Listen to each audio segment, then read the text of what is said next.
To official channel of Sant Thomas school Tandwa Chatra.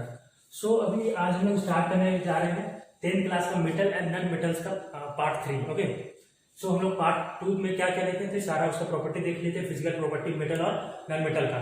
तो इसमें हम लोग आज केमिकल प्रॉपर्टी देखेंगे कि मेटल्स का केमिकल प्रॉपर्टी क्या होता है। तो सबसे पहला इसका केमिकल प्रॉपर्टी ये होता है, all metals react with oxygen to form metal oxide. जितने भी हमारे मेटल होते हैं वो ऑक्सीजन के साथ रिएक्ट करके वो क्या बनाएंगे, मेटल ऑक्साइड। ठीक है, तो ऑक्सीजन के साथ रिएक्ट करने का मतलब क्या है, अगर उसको मेटल्स को हम खुला में बाहर भी छोड़ दें तो हमारे वायुमंडल में क्या ऑक्सीजन है ना, तो वो उसके साथ रिएक्शन करके क्या बनाएगा, मेटल ऑक्साइड बनेगा। जैसे लोहा रहता है, बाहर हमारा क्या है, ऑक्सीजन है, और क्या पानी मॉइस्चर के संपर्क में आते वो क्या गैस ऑक्साइड बनाता है, क्या वो जंग बनाता है। ठीक है, वो एक तरह का वो भी ऑक्साइड ही फॉर्मेशन करता है। ठीक है, तो वही इसका ये केमिकल रिएक्शन है। तो मेटल प्लस ऑक्सीजन क्या बनाएगा, मेटल ऑक्साइड। जैसे कि एग्जांपल इसका क्या हो गया, कैल्शियम प्लस ऑक्सीजन क्या बनेगा, कैल्शियम ऑक्साइड। तो देखो ये सब बनता है कैसे, ये सब तुम लोग पहला दूसरा चैप्टर में पढ़ लिया होगा। ठीक है, क्लास 9 में भी कैसे फॉर्मेशन करते हैं हम लोग कंपाउंड का, वो तुम लोग देखा होगा। ठीक है, थोड़ा सा इसमें लोग देख लेते हैं। कैल्शियम का एटॉमिक नंबर क्या होगा, कैल्शियम का एटॉमिक नंबर क्या होता है, 20 होता है। मतलब उसको अगर हम लोग आउटर मोस्ट शेल में देखेंगे तो उसका वैलेंस इलेक्ट्रॉन कितना होगा, 2 इलेक्ट्रॉन होगा ना। यानी अगर किसी भी एटम का वैलेंस शेल में अगर 2 इलेक्ट्रॉन है, मतलब वो 2 इलेक्ट्रॉन को बाहर अपना दे देगा। ठीक है, यानी वो आयन किस प्रकार बनेगा, वो कैटायन बनेगा। और कितना इलेक्ट्रॉन का कैटायन बनेगा, उसमें कितना इलेक्ट्रॉन को बाहर अपने से निकालेगा, 2, यानी 2+। ठीक है, और ऑक्सीजन का क्या होता है, 2-, ये हम लोग देख लेते हैं। सोडियम में कितना होता है, 11। ठीक है, तो 11 कहने मतलब क्या है, जब इसको अगर हम लोग आउटर मोस्ट शेल देखेंगे इसका तो क्या हो जाएगा, 2, 8 और 1। ठीक है, यानी आउटर मोस्ट शेल में कितना, 1 इलेक्ट्रॉन है, यानी वो 1 इलेक्ट्रॉन को वो बाहर करना चाहेगा। यानी कोई भी अगर जो हमारा एटम होता है वो अगर अपने से इलेक्ट्रॉन को बाहर करेगा तो क्या करता है, उसमें पॉजिटिव चार्ज लगता है, यानी वो कैटायन फॉर्मेशन करता है, यानी इसमें 1+ हो जाएगा। ठीक है, और ऑक्सीजन में 2- होता है। और हम लोग क्या देखे थे कि ये जो किसी भी कैटायन और एनायन के ऊपर जो चार्जेस होते हैं, ठीक है, वो आपस में क्रॉस करके क्या बनाते हैं, कंपाउंड बनाते हैं। जैसे यहाँ 2+ है तो ये 2 इधर चला जाएगा, ये 2- ये इधर आ जाएगा। ठीक है, तो देखो अगर ये इसको हम लोग इधर भेज दिया और इसको इधर भेज दिया तो क्या हो जाएगा, CaO। ठीक है, कैल्शियम ऑक्साइड। अब इसको हम लोग बैलेंस करेंगे, इसमें भी 2+ होता है, 2- यानी आपस में कैंसिल आउट करके एंड कर दिया। ठीक है, तो हम लोग को बैलेंस करना पड़ेगा। इसमें ऑक्सीजन 2 है, इसमें कैल्शियम कितना है, 1 है। तो अगर हम लोग यहाँ 2 दे दो क्या हो जाएगा, देख लो, 2 कैल्शियम 2 ऑक्सीजन, 2 ऑक्सीजन का एलिमेंट। ठीक है, तो ये हमारा हो गया। और बी, अब दूसरा हम लोग देखते हैं क्या है, सोडियम प्लस ऑक्सीजन। ठीक है, तो इसको ये चार्ज इधर आएगा, यानी हमेशा कैटायन एनायन मिलकर के क्या हमारा कंपाउंड बना रहा है इसमें। ठीक है, तो ये इधर आ गया, इधर चला गया, मतलब क्या हो जाएगा, देखो Na2O। ओके, तो अगर हम उसको बैलेंस करना चाहे तो क्या होगा, 2 इधर हो गया, यानी अगर यहाँ 2 देंगे तो ये 4 हो गया, ऑक्सीजन 2 बैलेंस। ठीक है, ये क्या सोडियम ऑक्साइड हो गया, ये कैल्शियम ऑक्साइड। तो क्या करेंगे,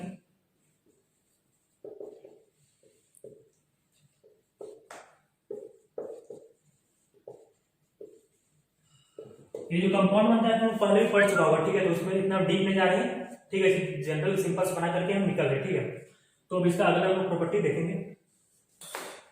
जैसे कि अभी हम लोग क्या देखें, अगर हमारा मेटल जो अगर ऑक्सीजन के साथ रिएक्शन करता है तो मेटल ऑक्साइड बनाता है। ठीक है, तो बहुत सारे मेटल्स और ऑक्सीजन का रिएक्शन करके हम बना के दिखाए थे।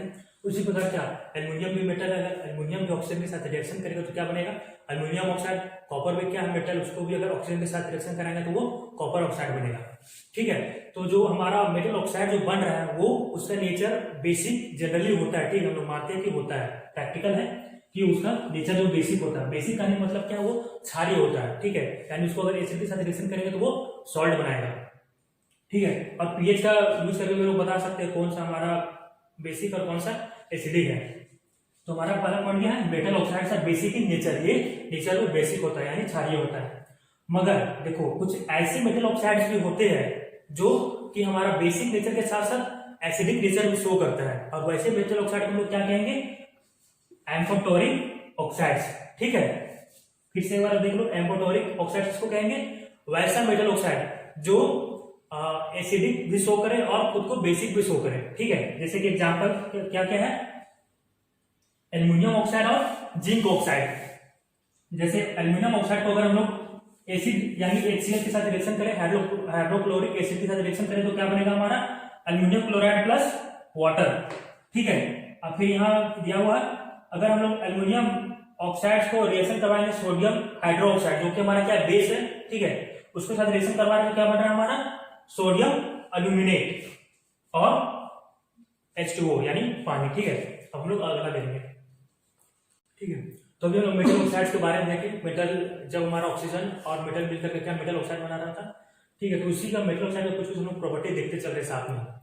तो देखो, most metal oxides are insoluble in water, यानी बहुत सारे जितने भी मेटल ऑक्साइड उसमें से जो मेनली होते हैं वो क्या इनसॉल्युबल होते हैं, यानी पानी में वो घुलेंगे नहीं।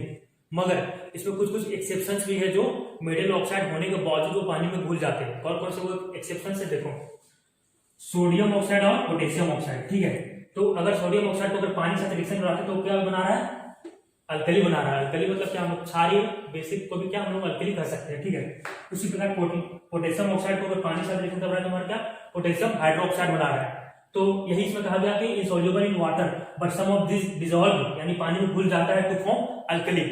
ओके, तो मेटल ऑक्साइड के बारे में हम लोग देख रहे थे। और मेटल ऑक्साइड्स में एक और खासियत है कि जो हमारा मेटल है जब ऑक्सीजन के साथ रिएक्शन करता है उस टाइम जो रेट होता है उन लोग का रिएक्शन करने का रेट हर एक मेटल के साथ डिफर होता है।